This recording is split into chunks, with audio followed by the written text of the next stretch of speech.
Being a agency guy, let's start it with touchpoint analysis, which is let's look at video as a touchpoint in China. If you look at across PC and mobile, video is the single most important channel in terms of time spent for consumers in China. So it takes up about nearly 40% of the time spent on PC and nearly about 30% of the time on mobile. So on mobile, the second most is of course IM, which if some of you know about the market in China, WeChat is the biggest IM platform, which takes up a lot of time spent as well. So video can surpass WeChat, which is a really prominent channel to touch consumers and also build that overall brand reach that a lot of advertisers is looking for. Okay, so this is where it gets interesting, which is video is a very, very much fragmented space in China. There's over 20, 30 amount of VOD type of publishers in China, and I like to segregate them into three different types of video publishers. First is what we call BAT-owned. BAT it stands for Baidu, Alibaba, and Tencent. So those are sort of the giants internet companies in China, which is very similar to Google and Facebook's, right? So they monopolize everything, and these 3 or 4 publishers are actually owned by the BAT. So they have strong financial backings. Second is what we call independent video publishers. So these guys are purely independent companies that procure their own content. And then thirdly is video player publishers. So that's actually sort of a unique one. They'll be similar to, say, VLC player or even Windows Media Player that also offer pre-roll ads in the West, right? So I mean, it's just a little bit of history lesson on why that came to be. Why does video player such prominent channel in China, and why do they sell ads? The history is sort of, so the government cracks down on a lot of video content. And as many of you know, the biggest form of video content is probably pornography. And that is cracked down by the government, which sucks to be a guy in China because you can't stream anything. But which is why you need to download it on BitTorrent and then watch it with the video players, right? So this is the single most important reason why these video players have a huge following, and then they start to sell ads. And just as a side note as well, the last icon there, QVOD, that company is called Kuaibo in China, and they just got, their entire company, their top management just got tried this year for spreading illegal content. So there's also a risk in that business as well. So the third company no longer exists because the government forced them to close down. Right? The other, however, also exists, but they operate more discreetly. Okay? So let's talk about the BAT. If you look at the video channels, Baidu, Alibaba, Tencent, they own the 3 biggest video channels locally, which is Youku, iQIYI, and Tencent Video. Right? So Youku is, coming from the name, it's sort of a blatant ripoff of YouTube, right? So and Youku is the first video publisher in China that also started out very similar to YouTube, which is very much user-generated content.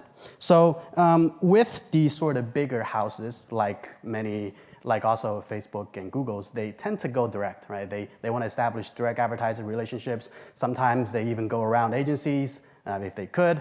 And then another thing is that every single one of them build their own walled garden stacks, right?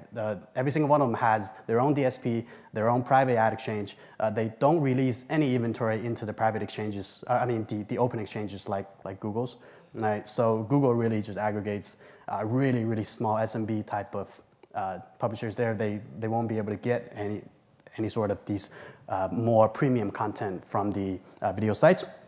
And then lastly is that they don't allow any third-party ad serving. So Seismic has been in country for about 4 or 5 years, and you can ask about how their business is going to do it in China.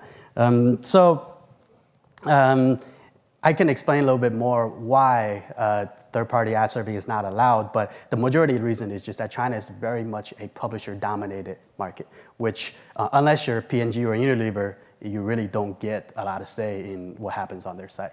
Okay? And then this is really, previously was just the intro about video as a channel. So let's talk about programmatic. So what I didn't put up here actually was programmatic percentage as a part of video. So it's not it's not on the slide, so let me cover that first. So programmatic as a percentage of video right now is about 30 to 40%. That's including of both RTB and non-RTB channels. And this is actually a split, a look at the split between RTB and non-RTB in China. So if you look at from, so this data is provided by iResearch, which is sort of the local version of Comscore, okay?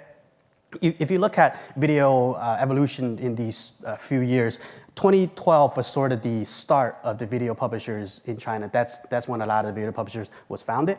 And then it started with all RTB, selling remnant, well, it's not really remnant because I remember being approached by the video publishers when I was in Mindshare in 2012. Their attitude was essentially, please buy from us because their fill rates was absolutely atrocious, right? So because brand advertisers didn't want to buy through this new channel yet because it's such a cutting edge.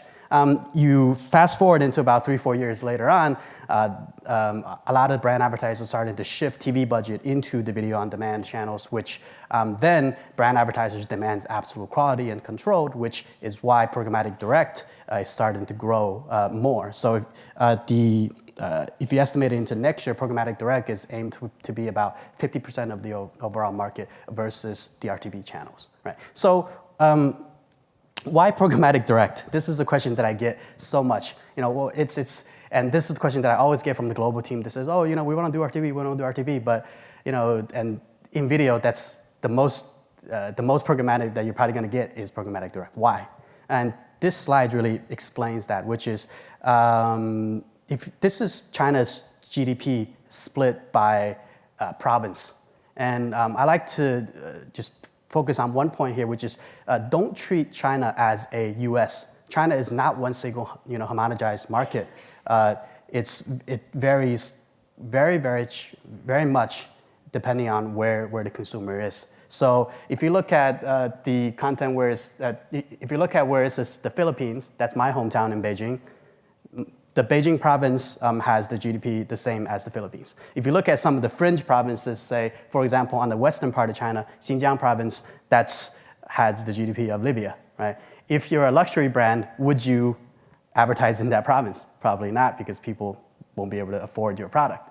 Or, if you're a brand that don't even have a distribution point in that province, would you advertise there? Probably not. So what happens is in video, you get things like this, which is every advertiser want to target the affluent cities, Beijing, Shanghai, Guangzhou, and then the fill rates goes all the way up to over 100%. So what does 120% fill rates mean? It just means that the demand is so high. Sometimes the advertiser had to manufacture inventory, if you know what I mean.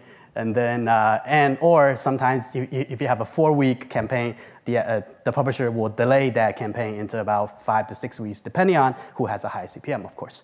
And if you look at some of the fringe provinces, the fill rates is absolutely atrocious because nobody want to target in those fringe provinces. So why programmatic direct? It's really all about the fill rates, right? It just means that the publishers have no incentive to sell via an RTB channel. All their inventory is being booked up by direct channels already, and that gives them more assurances. They have no need to say that, I'm going to put some of the inventory into remnant and have the advertisers bid on it, even though they may get a higher CPM from the bid. But if you're an executive in a publisher, would you take that risk from guaranteed direct deals? Probably not, right? So that's the main reason why programmatic direct is definitely more prominent in China.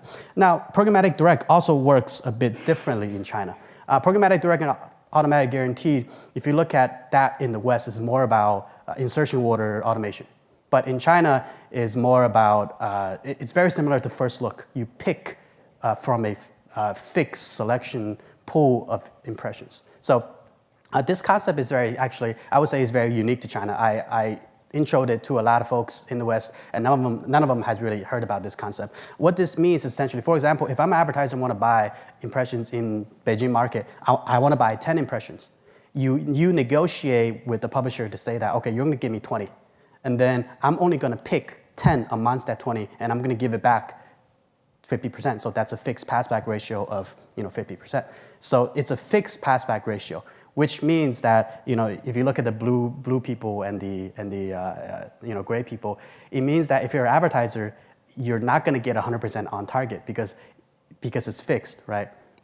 When you're picking the 10 amongst the 20, let's say amongst the 20, there's only 8 that's on target, but you're forced to pick the other 2 that's not on target because you have committed that passback ratio with the publishers. Now, why does the publisher do this? Because the publisher gets to mark up their CPM based on the passback ratio. The higher the passback ratio, the higher the markup the publisher is going to get. And back to the slide that I was just talking about, why did they do this? Because they don't care about fill rates. They want to up their CPMs, right? So by doing this, they can mark up their base CPM so they can get more money for the same inventory. So it's not about increasing their fill rates, but it's about increasing their overall revenue. Right? So this is how programmatic direct works in China. So the downside is that the advertisers will never be able to get 100% on target ratios, whether they measure through Nielsen's DAR or some of the local solutions. So this is sort of the in-between balance that as a video DSP that we have to do. We have to maximize the on-target ratios and also the frequencies, but also we have to keep that same commitment to the publishers that we're gonna return you a fixed amount of impressions and they'll be able to monetize that, okay? And also we talk about walled gardens, right? The walled gardens, don't even talk to the Chinese about walls. Our walls are always bigger, right? So the Great Wall of China has been the biggest historically, and then the Great Firewall of China keeps these 2 out, Google and Facebook, which, I talked to a lot of folks in the West, and they're like, when they hear Facebook and Google is not relevant in China, they're like, wow, thank God. And I'm like, well, it's, yes, you don't have them there, but you get worse, monopolies like the BAT, which is very similar to dealing with Google and for Facebook's. And what the BAT learned really well is that they learn from Facebook and Google and they build their own walled gardens, which is another thing that we have to deal with locally. So if you look at the publishers for programmatic sales, what do? A lot of them, so most of them have their own DSPs, they have their own ad exchanges, they have their own private ad exchanges, and none of the inventory goes through the open exchanges. So they have a very clear order of preference. What they would do is that they have a huge direct sales team. Right. Their direct sales team will approach the advertisers sometimes with agency support and sometimes without. And they will try to sell their own programmatic product. So Youku, you can target through Taobao, very similar to Amazon's the purchase history type of data sets. iQIYI is very much based on Baidu search history, and then Tencent is very much based on social media type history. So they try to sell that first. If the advertiser says, no, I want to do cross media frequency caps or something like that, okay, then they will settle for players like us to say that you can do programmatic direct because they get to keep direct relationships with the advertisers. And lastly, if the advertiser insists on buying through Remden channels, they have a whitelist, which means that if the DSP buys Remden through them and then they have a direct deal with them, they will elevate the floor price to that direct deal price, right? So there's sort of no point for the advertisers to buy through a DSP if they're wanting a lower price, because as long as they have a direct deal, they have to match the floor price to that direct deal. Else, the publisher simply says your ads doesn't get put on my site at all, right? So that's sort of the order of preference there. And then, so back to why third-party ad serving is not prominent in China. There's highly regulated space in China, which the law says that the publisher is solely responsible for all ad content that's served on their site. Now, what does that mean? It means that all ad materials has to be site-served because the publisher audits every single ad creative prior to the campaign going live. So your campaign goes live, you have to give them the creative beforehand. 3 to 4 days, they audit every single ad material. So that makes 2 things impossible. One is third-party ad serving, and then second is dynamic creative, right? I mean, think about the auditing manpower if you're going to audit thousands of dynamic creative ads. I mean, that's just horrible, right? But at least it gives people jobs. But so this is why that third-party ad serving is sort of not prominent in China. And then arbitrage and hidden fees is also a big issue in China. I mean, this is very similar to the West as well. This is actually a GroupM slide if there are any GroupM slides, GroupM people sitting. So it's just really, really, really bad in China. Takes what's happening in the US, times that about 10, and that's probably what's going on in China. I saw the ANA report, ANA Ubiquity report, and like I said, all of the stuff that's happening in the US, take that times about 10 or 20, and that's the same thing that's happening in China. Okay? And then lastly, brand safety, viewability, ad fraud. This is also an issue in China. In video, VAS tags are rarely accepted. It's only accepted ad hoc, right? So if you're a PNG and says, globally we enforce these type of tracking. Yeah, PNG gets it, Unilever gets it. But if you're a medium-sized advertiser, you don't get it at all. Don't even talk VPay to video publishers. They would just shove it back to your face because they just VPay allows more tracking, completion rates, dwell time, and these sort of tracking just doesn't happen at all in China. So like I said, in terms of maturity, PNG gets reporting only. The other advertisers doesn't get anything.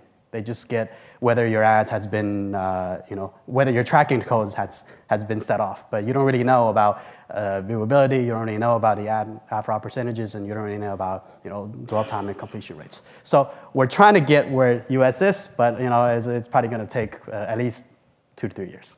Okay, that's actually all the content that I have. This is my contact information. We have about 2 to 3 minutes left, so I think we have time for one or two questions. So, any questions?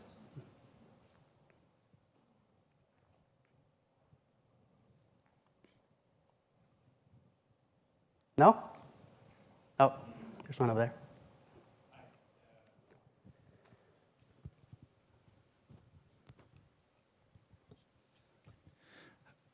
Good morning. My name is Pablo Galeana. I work for Digital Labs. I had a question around what is the role of publishers other than the big ones you've said, and also of broadcasters within this online video environment in China? Because I've seen, for example, that we've seen trends in which YouTube, for example, in many markets is going down in share, and we've seen publishers gain share overall, and I wanted to see if that's the situation also in China. So I think in terms of programmatic, the video publisher just acts as a supply source. So the video on demand channel as a whole, I would say has probably peaked last year. What we're seeing in terms of, say, more increase, what we're seeing in terms of growth in the video arena this year and next year is probably, one is going to be in OTT, and second is probably going to be in live streaming. So there's probably about 20, 30 live streaming sites in China, and right now they don't accept advertising yet. Next year they will probably open that up. So video on demand, like I said, it's probably peaked already, but this is why that the video on demand publishers are expanding into OTT. So the video on demand publishers, they make their own TV boxes. So if that answers your question. I think we have time for one more.